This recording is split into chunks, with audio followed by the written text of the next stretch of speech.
Hey guys, we have a problem. Silicon Valley Bank has gone kaput, the government has seized the assets back from them, and the government controls all of the money. And right now there are people waiting outside in the cold, trying to get their money back with no help from anybody. There may be some luck for the next few weeks that they may be able to get their money back, maybe even as soon as Monday if they're lucky. But if they have more money than the FDIC maximum insured rate, which is $250,000, there's a good chance they're never going to see that money again. So why does this matter to you? Let's explain why right now.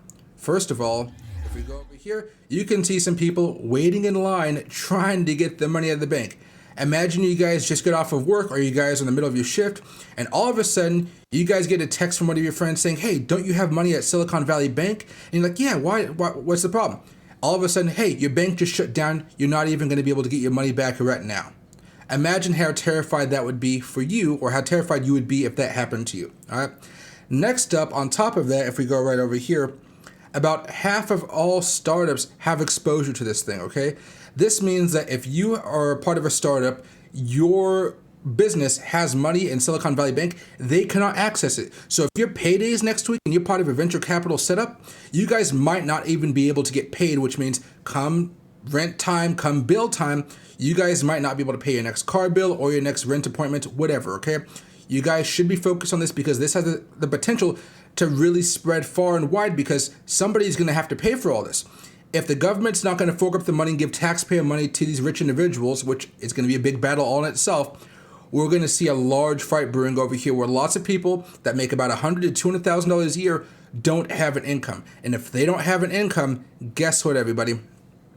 They're not going to be able to pay that rent. They're probably going to be evicted, and they're going to have to try to find a job as fast as possible. Another thing right here, I want you guys to pay attention to this. BlockFi Crypto Bank has $227 million in the now collapsed Silicon Valley Bank. Guess what? That's over $250,000. There's a chance they're not going to get all that money back, and they're in bankruptcy proceedings right now. If they can't get that money back, guys, it's going to be a disaster for them and all the people who they owe money back to. This will get worse and worse as this continues, everybody. And the last big thing here is from Circle. I'm not really a big fan of Circle here, but look at this. Silicon Valley Bank is one of the 6 banking partners Circle uses for managing the 25% portion of USDC reserves.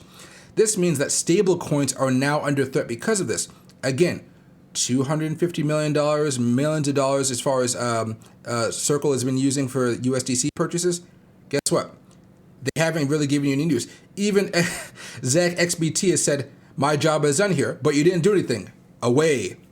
Nobody knows what's going to happen here. Your best bet is that the government gives your tax dollars away to these wealthy individuals. That way it doesn't make things even worse.